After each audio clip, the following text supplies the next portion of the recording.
I'm Scarlett, and welcome to another episode of the Sequestered Chef, where we're going to talk about Are You in the Zone?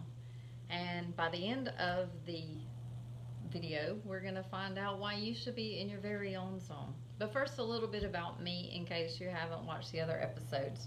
After finally getting in my kitchen and kind of getting the nutrition thing figured out, which honestly was one step forward and two steps back most of the time, I decided to take all that knowledge and use it for good and share it with other people. So a couple of years ago, I started a company called Fitter by Farr, and I teach basic nutrition principles and meal prepping.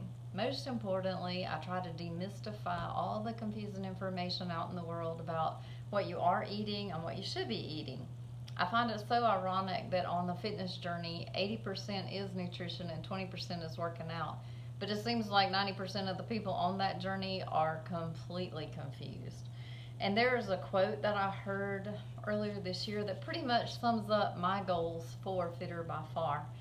The question is not if you're going to die, it's how well you are going to live in the time that you have left. And so that's what I try to pass on to other people, making healthier choices, maybe just a little at a time, not trying to change a huge amount of their lifestyle all at once, but just taking baby steps to get to that ultimate goal of having quality time in the time that you have left. So besides an affinity for being in the kitchen, I am an ACE group fitness instructor and soon to be an ACE fitness nutrition specialist. I'm also an SCW active aging movement coach, and I have certifications in active aging nutrition and nutrition, hormones, and metabolism. I currently teach at the Wellness Center and at Mercer University. So back to today's topic, zones. And those are actually the blue zones around the world where a handful of people have lived to be over 100. And not only are they over 100, but they are living well as centenarians. So as we start contemplating about our community opening back up, this is a good time for us to talk about what we're going to do for ourselves nutritionally. Are we going to flock to restaurants when they open and get the steak that's the size of a plate and the giant loaded baked potato that goes with it, and then have the lava cake for dessert? Or are we going to take note of what we've learned the last couple of months about how precious our health is and move forward with a plan to control what we've been putting in our body? So we're going to take a look at the 5 blue zones, and you can decide for yourself what you want to do. So back in the 70s, National Geographic wrote an article about regions around the world where people seem to be living incredibly long. And so they wanted to set out to find out how this was happening and if they could find some common denominators. And in 2000, a project started which ultimately became the blue zones. There were several regions, but 5 of them became officially part of the blue zones. And a guy named David Butternut has written several books about them, and his latest book is called The Blue Zones Kitchen, 100 Recipes to Live to be 100. And so I'm going to share a few of those with you today. I also have created a Pinterest board under Fitter by Farr that's called the Sequestered Chef, the Blue Zones. So that has quite a few resources in there for you, including some recipes, and one of the recipes for sure is on the Pinterest page. There's also information in there about the book if you want to purchase it. And I want to stop right here and say, anytime I buy a recipe book, of course they're healthy recipe books, but I tend to buy them on Kindle. That way when I'm in the grocery store, I'm on the way home and I'm like, oh man, I need to go to the store, but what should I make? I've got all my recipes that I like right there in my phone, and I can just either sit in the car and make a list before I go in, or I can just snap a photo of it from the Kindle page, and then I've got my ingredient list. So I think I have about 4 of my favorite recipe books that I have handy just like that. Another option is to put Pinterest on your phone, so you can search a recipe on Pinterest and get the ingredient list so that you don't come home or go through a fast food restaurant and then say I'll go do it later. So anyway, let's talk about recipes from each of the blue zones and what kind of foods these centenarians are eating. And I assume and maybe you did too, that they must be eating really weird stuff or hard to make stuff or hard to find stuff, and it's just going to be a waste of time for me to take a look at this. But I was wrong on all counts. These people, by and large, just live simply, and they eat simply as well. So besides what they eat, the researchers found that there are some other common denominators to all the people in the blue zone that are living so long. And they put together a list that they call the Power of Nine. Two of those are food related. One of them is, I think we can all relate to, is the 80% rule. So they eat to 80% of fullness, which means no one in the blue zones wears stretchy pants. They don't even own stretchy pants. And one way that you can accomplish this is by slowing down. As a society, we eat very fast. I'm guilty of it. I'm usually running 90 to nothing. I don't have very long for lunch at work. So I just wolf it all down and get on to the next thing. And I'm trying really hard not to do that anymore, especially after reading about this. But if you slow down and take your time, one, if you're with family, you're increasing your social activity time with them and bonding with your family. And you're giving your brain and your stomach time to talk to each other and let you know, hey, I'm kind of full. You don't need seconds, or you don't need dessert or a second dessert. So the second power that relates to food is called a plant slant, or having a plant-based diet. The people in the blue zones don't eat a lot of meat. When they do eat red meat, it's usually for some kind of celebration. It's not, and the weekend is not a celebration. It's a real celebration. They do eat. Some of the blue zones eat fish a couple of times a week, but it's just a very modest portion, maybe 3 ounces. They eat about 3 eggs a week, not 3 eggs a day, but 3 eggs a week. And if they don't have dairy from cows, but if they do have a dairy product, it's from sheep or goats. So that's a lot simpler than what we eat here. So we're going to start our tour of the 5 blue zones. The first one is going to be in Sardinia, Italy. And I actually picked 2 recipes for this one because the second one that I talk about, I just didn't want to forget to talk about leafy greens. So the first one is a veggie, I think it's called cassola. And so it is kind of a stew, when I Googled what that word meant, it meant stew. But this one isn't so much a stew, it's just roasted vegetables. And so I want to show you this. These are all the ingredients that go into this recipe. There's eggplant, bell pepper, onion, carrots, zucchini, a second bell pepper, and what I'm so proud of is all of these. There's some bay leaves, and then there's 4 other kind of herbs, which I'm going to turn this around for you to see. And all of this came from my deck garden. So I have a small deck, but I put some containers out there, and I have about 6 or 7 kind of herbs growing and lettuce. So you can do this. You can grow a few little healthy things all on your own. But what I like about that plate is how colorful it was. There was so many different colors of fruits and vegetables, and of vegetables.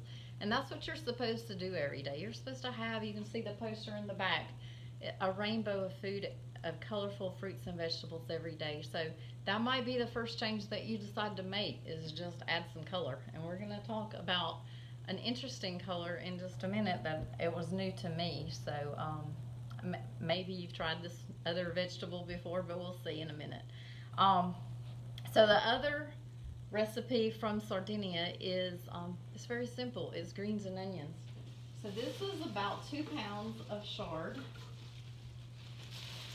When I was little, my mom made turnip greens and collard greens all the time, and you would never catch me eating it. It looked terrible.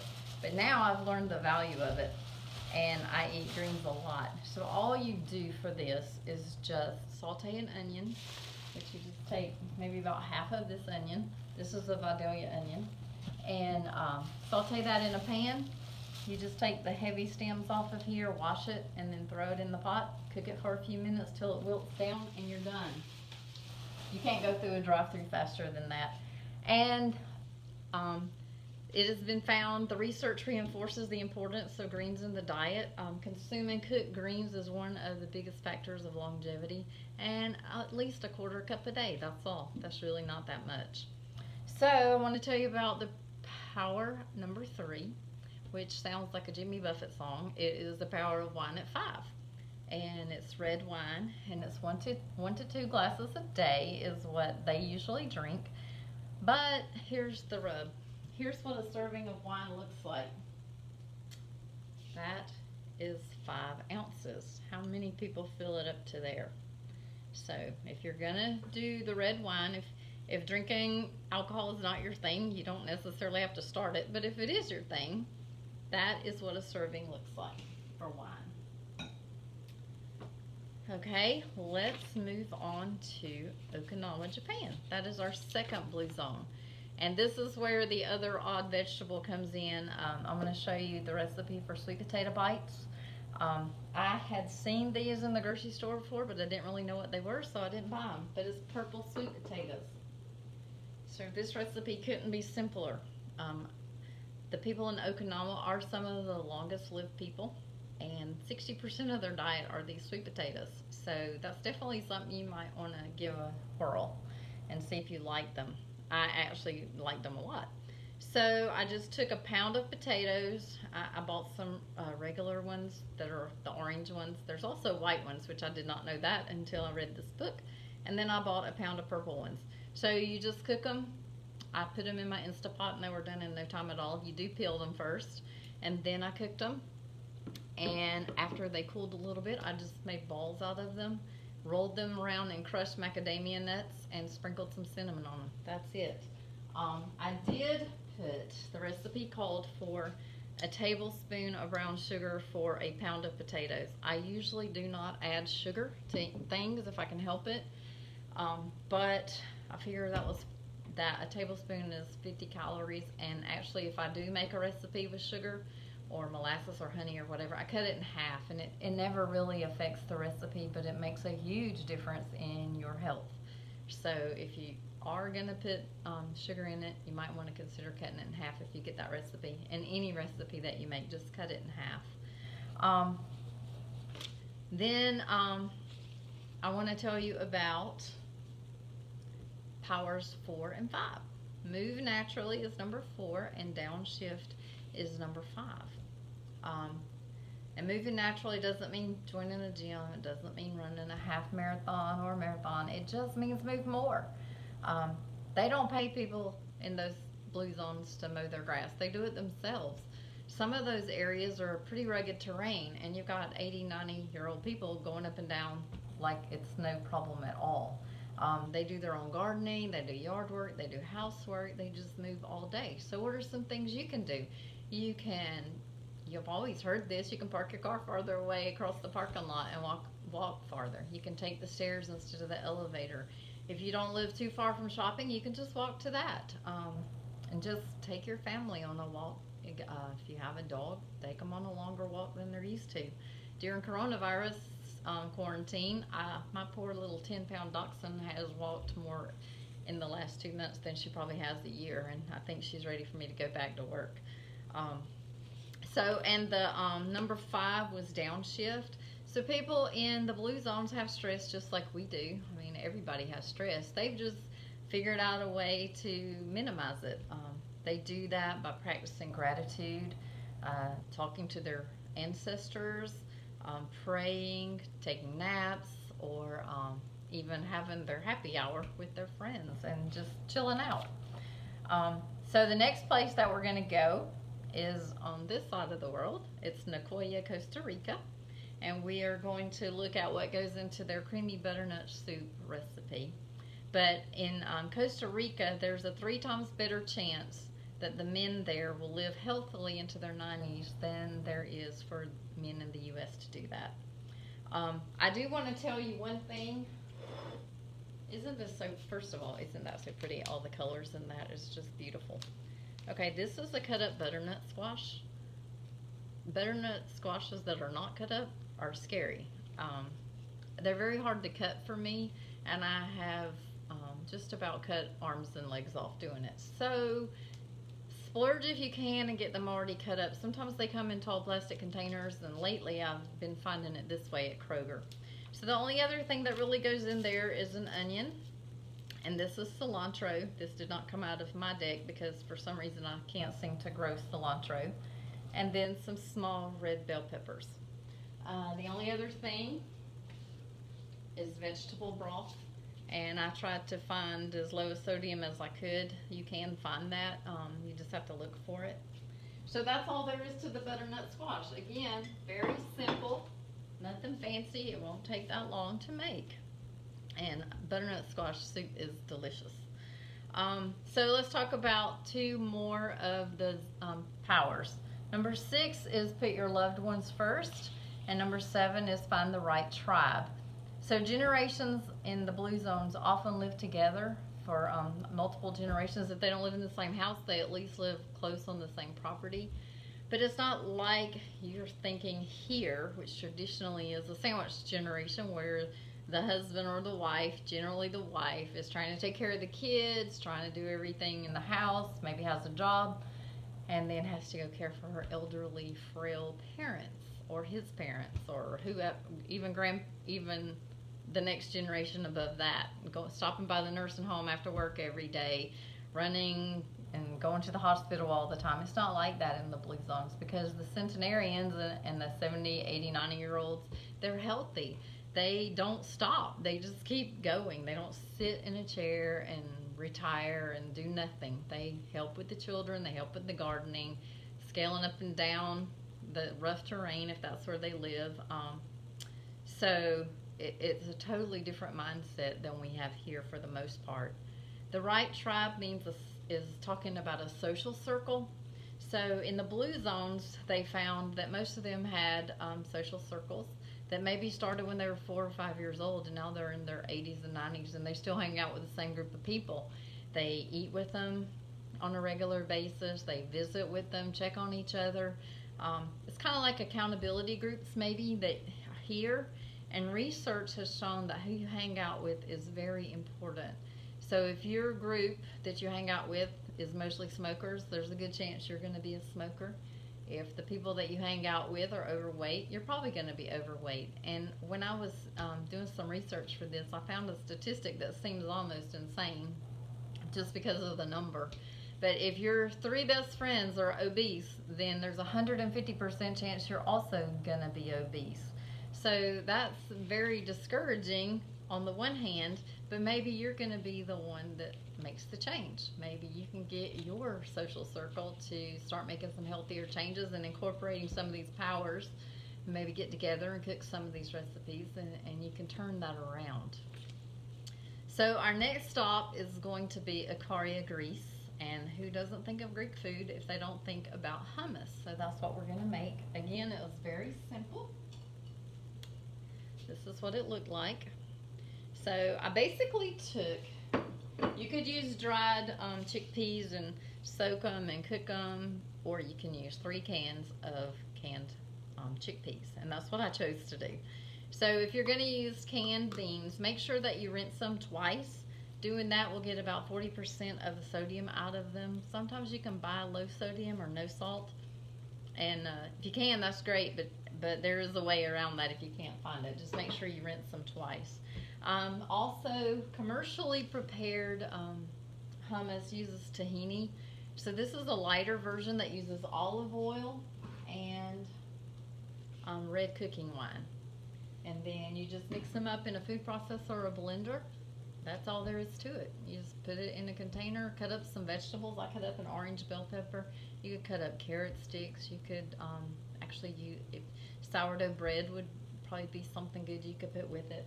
But it probably made 3 times that, or there's probably, yeah, it made 3 times that. So it makes a huge amount, and it was delicious. It's as good as anything I've ever had in a restaurant, and definitely better than the store-bought stuff. So let's talk about, one other thing I wanted to say about the Greek people is that on average they live about 8 years longer than Americans do, and they have about half the rate of heart disease that we have and 1/5 the rate of dementia. And this is where the Mediterranean diet comes from, is this part of the world. So most of you probably have heard about the Mediterranean diet, but I just want you to take a quick look. You can find a lot of things on the internet and Pinterest about the Mediterranean diet in general. The last 2 powers, power of belonging and having a purpose.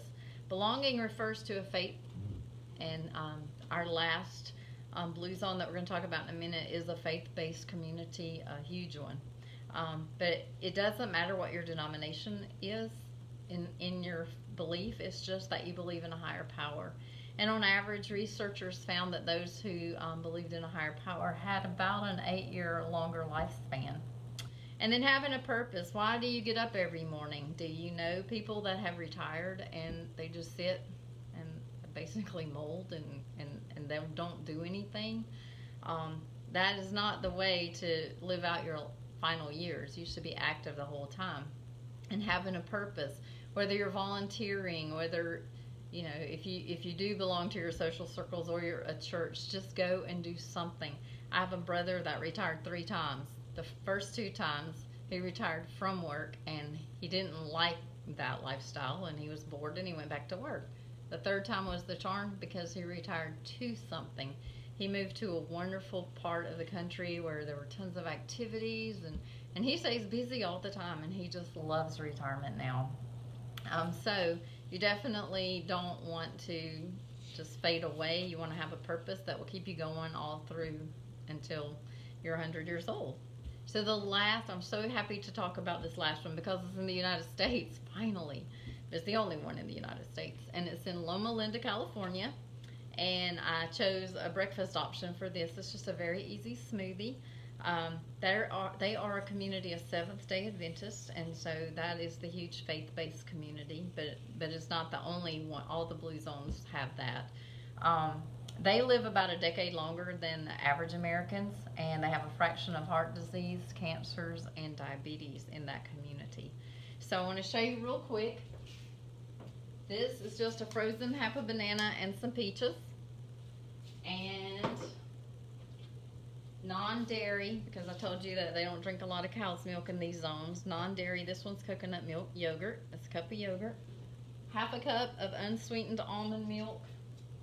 And magic, chia seeds. I put chia seeds in everything that I can. They are just so, overall, just a great health benefit. I even mix it in my peanut butter when I make PB&J sandwiches, and now I can't eat it any other way. So you just blend all that up and makes a great breakfast smoothie.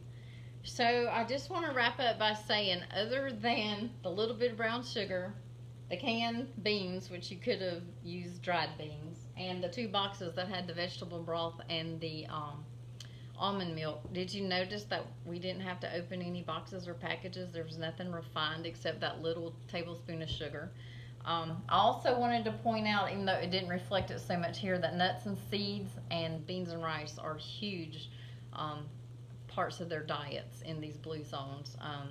Nuts and seeds, if you eat just a handful a couple of times a week, it makes a huge difference in all aspects of your health. Again, you can Google that, or you can get the Blue Zones book and read about it.